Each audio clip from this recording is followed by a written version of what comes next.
everyone, it's Catherine at ResinObsession, and I'm here in the studio today. Got a little chance to try out some new bezels from the Nunn Design bezel collection. Becky Nunn was so kind to send them to me to try out. If you're not familiar with the Nunn Design bezels, by all means please come by our shop. We've got a big collection of them, and what I'm excited about these today, and I'll show you a little bit more in a minute, is that these are her open backed bezels. I love open back bezels. There's so much you can do with them, and especially with some of the neat stuff you can do with colors and that kind of thing. So I'm just trying some out here in the studio this afternoon. Thought you might want to join me while I pour some resin. So before we get started, and before I talk to you a little bit about what I'm doing today, let's talk a little bit about me pouring the resin, because I have not mixed the resin yet. So for those of you who don't know, we are located in northern Florida. And believe it or not, it was a little chilly today. We're gonna hit 70 today, which I understand is a lot warmer than many of you, but in terms of my resin, it's a little chilly. So what I have been doing for the last 10 minutes or so that way I'm ready to go, is I have a container of pretty warm, not hot, not boiling water, and I've let my ResinObsession super clear resin sit in this for about 10 minutes or so. You'll notice it's still inside the plastic bag. The reason I do that is because I don't want the water to ruin the labels, so then you can't read things later. But anyway, so what I'm going to do is go ahead and take this out and dry it off. So you may be wondering, how do you know if you need to warm your resin or if you need to do stuff? So resin likes a temperature of in the low 70s, both room temperature, ambient temperature while you're mixing and while you are while it's curing. So here in my studio this morning, I also felt like it was a little cold, so I went ahead and cranked the heat up. So it's sitting about, 72, 73 degrees or so here in the studio right now. My studio is a little on the small side, so it's not a big deal for me to turn up the heat. However, for those of you that are working in a big room, or you can't afford maybe to turn the heat up and crank up for the whole house or something, your other option is that you can create a hot box for your resin, and basically that's kind of like you create a little dome and you put something in there to warm up just a little tiny space. And I will include a link to the comments. We had a post recently done by our resinista Kate Leadham, and she showed how she creates a hot box for her resin. So you will know another way that you'll need to know if you need to warm up your resin is feel the bottles and see if they feel cool to the touch. Like right now, it's just it's warm. It's almost like you've been sitting here with your hands on the bottle for like an hour, which I suppose you could do, but I'm not that patient. So they're both warm. And what that'll do is it's gonna mix better. You're gonna get fewer bubbles. It's gonna cure faster versus maybe not even cure at all if your resin's really cold. So let me pan down for a minute. Bear with me. While I'm panning down, just to let you know, the camera is down, so I can't necessarily see as you're asking questions. By all means, please do fire away. I'll try and check in and look from time to time. And we're going to talk a little bit about what I'm doing today while we got this going on. So, all right, let's turn this down. Let you guys take a look at what I'm doing today.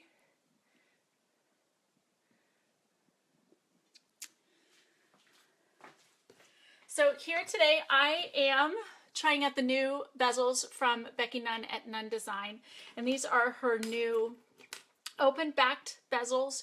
You can see there's a ton of different shapes, sizes, thicknesses. I really love these big thick ones because there's so much you could do with these. A bunch of different shapes, a big wire so that you could just have something kind of really good size, and it's actually kind of a thick wire. There's all kinds of different shapes, and I'm grateful that she sent these to us. Kind of curious, what do you guys think? I'm always looking out for you guys and what new things you would like. So there's all kinds of neat shapes here. So if there's something you like, by all means, shout out. I would love to hear. And I've just grabbed an assortment of some of my stuff here in the studio so that I can pour. Let me get some gloves. I've got everything ready but gloves. Let me get some gloves. I'll be right back.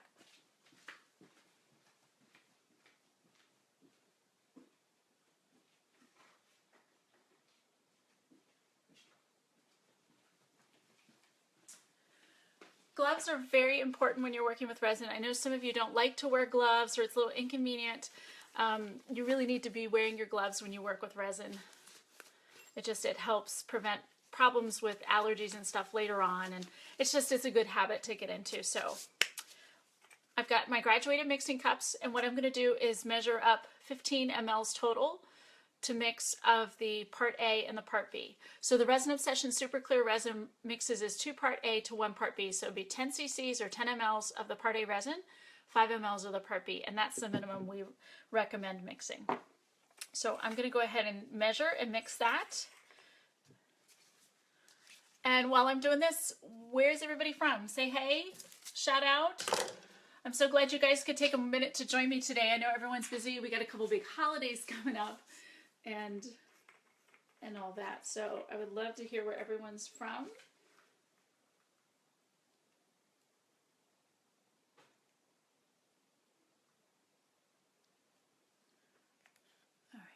So I know you can't see from my side, but I am looking at the graduated lines on the sides of the cup. And for those of you who ask, yes, I measure my resin this way every time. Like I am down at eye level.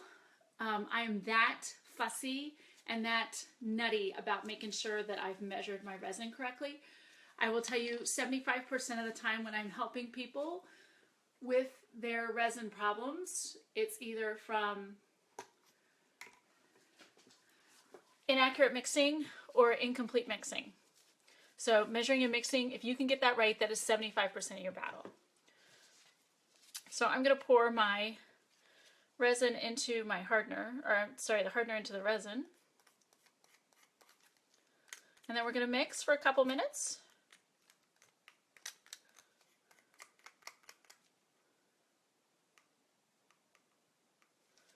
There we go, get it all. So you can see I like to mix slowly to start. I don't want to introduce too many bubbles. And you want to be deliberate when you're mixing. You know, the best trick I can give you about bubbles is not to introduce them to begin with. So if you're very careful with your mixing, bubbles should almost never be a problem. One of the nice things too about the super clear resin formula is that once it's mixed, it's in a very thin viscosity, so bubbles really aren't a problem, especially if you're careful. They really like to come to the surface and release. So I'm just mixing the resin, scraping the sides of my cup, scraping the bottom, scraping my stir utensil, and we're going to do that. So I'm curious, how many of you made resin gifts? Hands up. Can I see everybody? Hands up. Hands up, big hands up who make resin gifts. Isn't that awesome? Your people that get your gifts are going to be so excited. They're going to love it.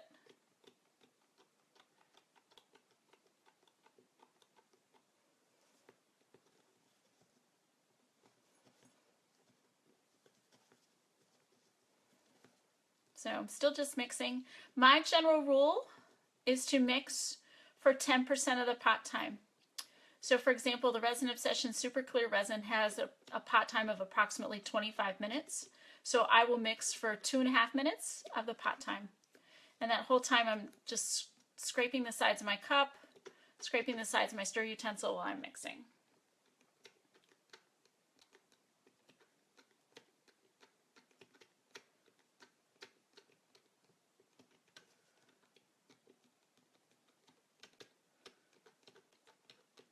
So I'm just mixing. You can see here it's nice and mixed. Everything looks really good. It's really thin viscosity. So it's looking really good. I'm going to go ahead and mix a little bit longer. And then we're going to let it sit for a minute while I get my bezels ready. Now ordinarily, I would tell you to get the bezels ready first. I'm kind of breaking my own rule today. However, I wanted things to kind of keep moving and have you guys see what I'm up to and that kind of thing. And I wanted to keep this broadcast kind of short and sweet and to the point. So we're going to do it a little backwards today.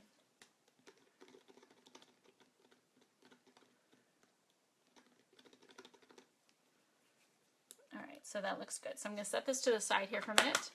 And I'm going to take off my gloves just for a sec while I put these on the tape, just because, or if I don't, I'll be sticking tape to my gloves. So, okay. Hi, Michael. Hi, Michael, or Michaela, right? Michaela? I'm sorry, I don't mean to butcher your name. Mihaela. Hi, do you wear a mask? That's a great question. So in general, I do not wear a mask unless the safety data sheet for that resin recommends it. The super clear resin does not recommend it, and in fact, the resins we sell do not recommend or do not necessitate wearing a mask. You're certainly not going to hurt yourself for anything by wearing a mask, especially if you just seem like you're extra sensitive to the resin fumes. I will tell you that if you're going to wear a mask, you need to wear one that is NIOSH, and I forget what that stands for, but it's NIOSH. I think it's something, an occupational self and safety hazard. I'm not sure. A NIOSH approved respirator for fumes. And what that's going to do is it's going to make sure that you're breathing clean air, or you're breathing filtered air in case the fumes really bother you. The resins we sell do not require that. There are some resins, however, that do. So just make yourself familiar with the safety data sheet for those resins, and they'll make that recommendation.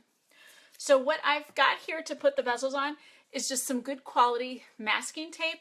I like to use masking tape. Some people will use packing tape. Either or is fine. I prefer masking tape, and I like get the good stuff. Do not get the cheap stuff.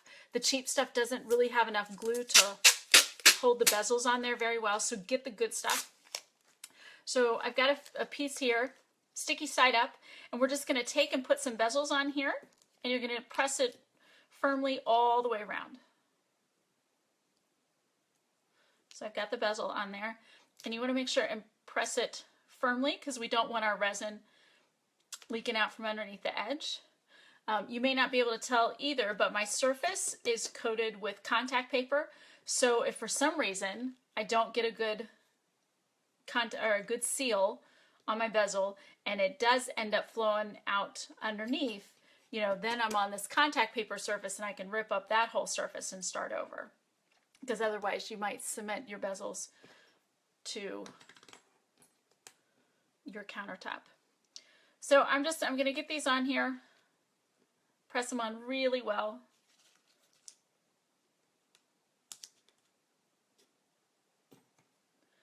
I'm just putting on an assortment, something kind of fun. I really like these thick ones. It'd be really great for these is you could do like a two-sided one. So you could do, a resin casting on one side, flip it over to a resin casting on the other side. And then you could do something really neat along the outer edge. The epoxy clay would be great for that, putting some embellishments on, or you could always wrap it more beads. These are really cool. So I'm going to save those for a different day. So I'm just pushing on my bezels.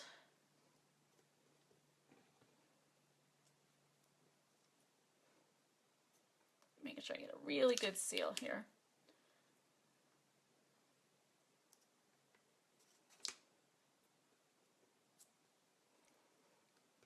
You probably can't seal these too hard, quite frankly. And then I got a couple of extras up here. Let's put these in.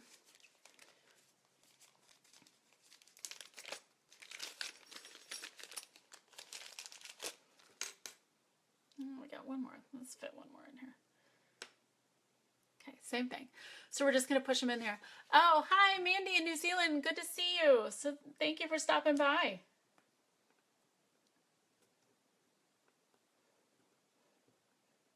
So I've got these on here. So I've got just an assortment of stuff to put into these today. I'll show you a little bit.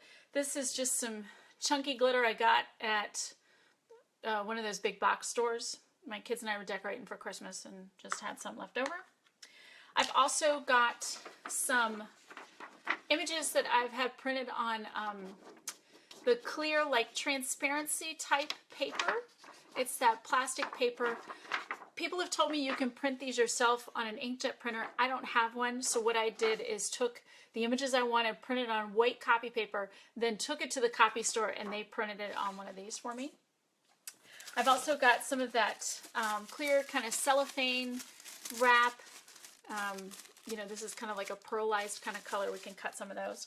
And then I've got some of our recycled gift cards that you can get from ResinObsession. These are just some that have been punched. We sell these in our store. They're different sizes, and I've got them punched. So what I'm going to do is just put in some resin. We're going to sprinkle in a little glitter. We're just going to kind of see what happens. On a technical note, if I were doing these, depending on what I wanted to do, especially since these are thick, I would probably do these in 2 to 3 pours because that'll help give your piece some layers and give it some depth. Otherwise, everything's going to sink to the bottom and you're going to have this huge layer of resin on top, which certainly will help magnify it, but it may just not give it as much visual interest as what you would hope. So let me get my gloves back on.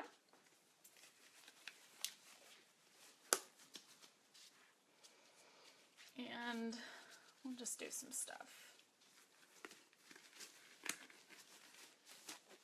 All right, awesome. So I'm going to start by putting just a little bit of resin in each one of the bezels.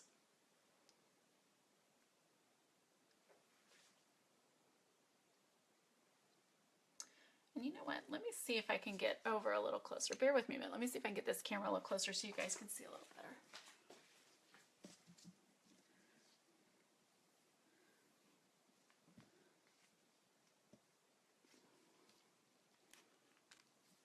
Okay, let's see if everybody can do that a little better. Everybody see a little better? Let me see if I can zoom in a little more. Hold on.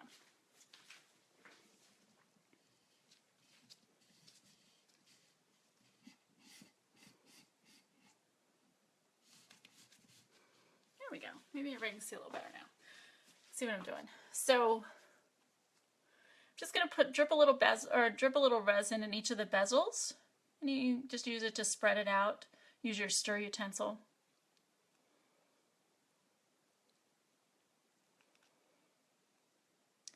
Don't necessarily fill up your bezel the entire way when you first put resin in because you want your resin to spread.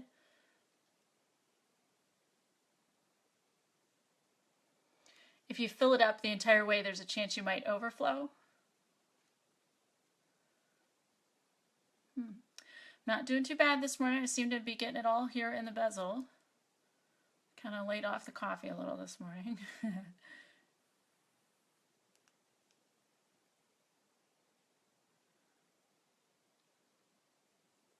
Toothpick works great for this too.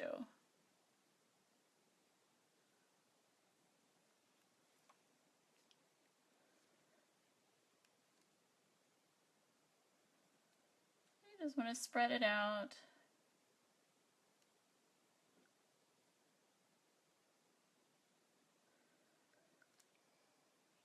For what I'm doing here this morning, you know, any clear resin would likely do you just fine. I happen to just grab the super clear resin first, so no real reason for that.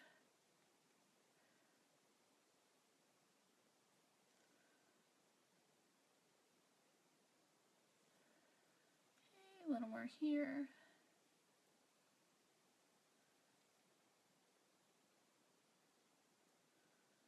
And all I'm doing here, in case you can't see very well, is I'm just taking the resin to the edge of the bezel.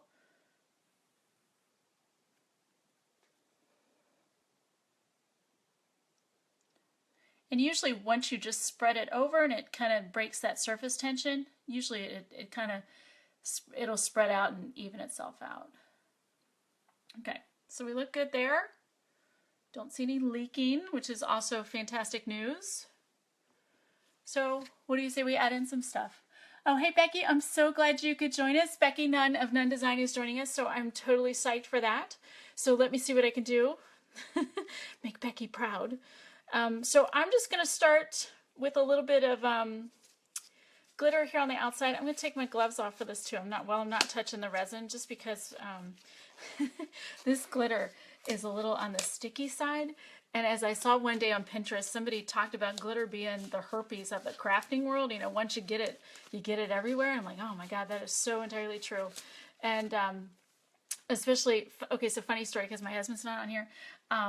He got some of this on him the other night and it stuck to his skin, and he took my boys to basketball practice and I didn't tell him and they didn't tell him, and it was a hoot. So let's do a little glitter. And we're just going to sprinkle in a little glitter. I mean, gosh, you could just stop there, right? I mean, everything's better with glitter. See, look how it sticks. Just, it doesn't want to come off. So we're going to do some of this. So you know what I really like about these bezels is that they're thick. They're not flimsy. I know it's kind of hard for you guys to tell that, but they're really nice. They're very sturdy, very well made. I like that. Maybe do a little green.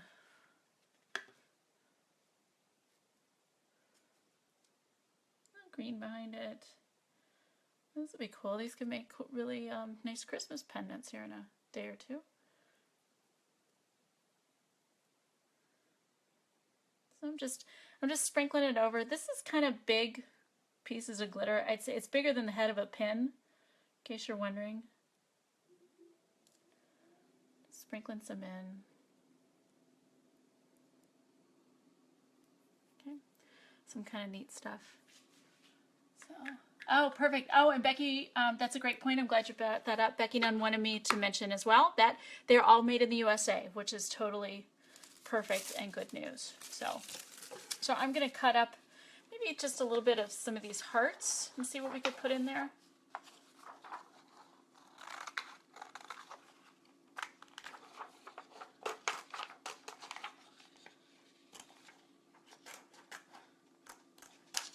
The nice thing about using these, when you do plastic or get them printed on the transparency plastic like this, is you don't need to seal them before you put them in the resin, which is totally nice.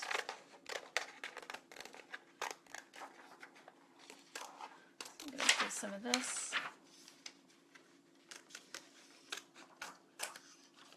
I got a couple of these. Maybe I could put a couple like heart slivers in there. Huh? What do you say?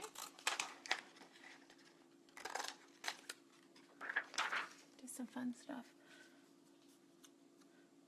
So do some neat things there. Some cool designs.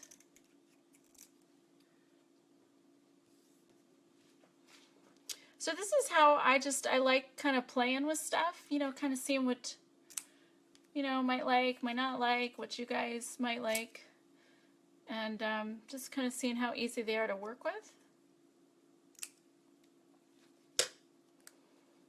So we'll put maybe one of those in there in a minute. Right. We'll put a little cellophane paper here maybe.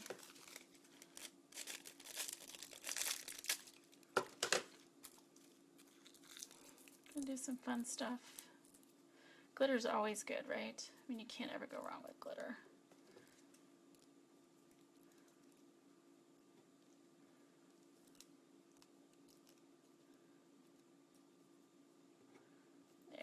Little cellophane papers.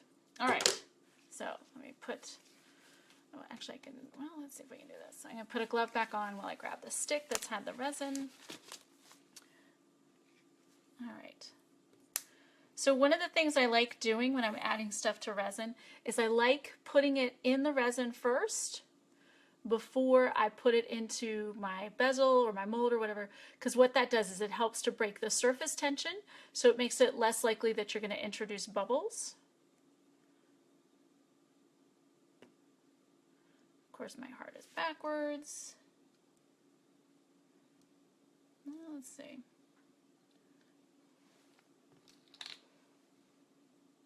Maybe put in that one.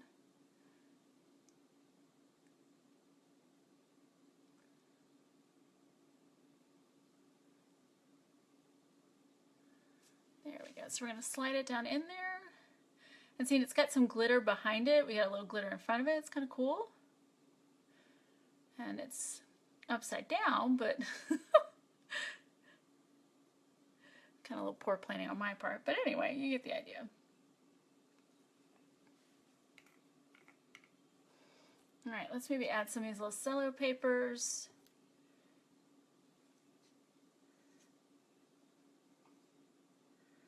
Here to the resin, and just stick it down in there. These are, what's cool about these is usually if you just get it down in the resin, it just kind of sinks down in there. You don't have to, even though it's kind of like a big piece, and you're like, oh, how's this going to work? You just need to get it wet in the resin, and it usually just stays. There we go. So I get a little bit of those. You can see it kind of adds a little iridescent shimmer. Kind of neat with the green behind it as well. And then let's see, maybe we can do, see, what do I have here for my circles?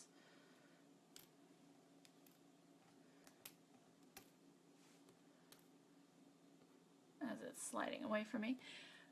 Let's see. So what interests you guys the most? What do you see? What do you like? I can't seem to pick that up with my fingers today. Now let's do this purple one. Kind of same thing, dip it in the resin.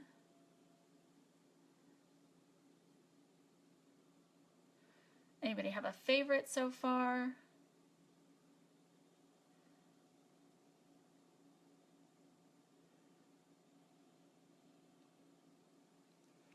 There we go. It's kind of like we got like a little moon or something around it. That's kind of cool.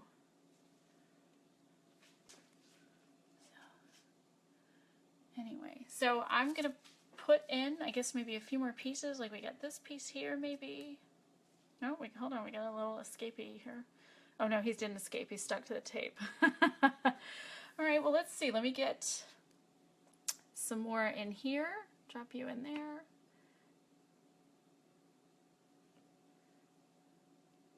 So this is like just part of a heart that I put in here.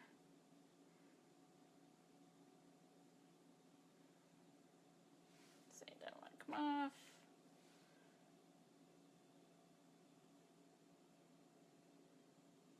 There we go. So that's cool. Actually, that part of the heart almost makes it look like a Mardi Gras mask. It's kind of cool. So let's get my glitter over off the edge. Okay guys, well I'm going to finish these up. Probably maybe add a little bit more glitter, maybe a little more of the cellophane paper, and I'm going to let these cure and we'll see if we can't share some results tomorrow. Oh, let me see. Oh, Becky's sharing with me, what I see gets the most amount of likes and attention is when people use dried flowers and organics in open frames. And that is a great point. I'm so glad you brought that up. Dried flowers are always a big hit. They really look pretty in the frames, and I think the frames would complement them very well. You know, these kind of do have like a nice vintage type feel. They do look very sturdy and all that. If anyone wants to know more about drying flowers and how to use them in your resin, we do have a section on that on our blog, so by all means, please stop by. So, okay guys, well everyone, thanks for stopping by. I'm going to maybe add in a little more glitter, some other kind of neat stuff. We'll let these cure. Be sure to check back on the blog and I'll share some results with you. And I'm pretty excited how they look like they're going to turn out. So, bye for now.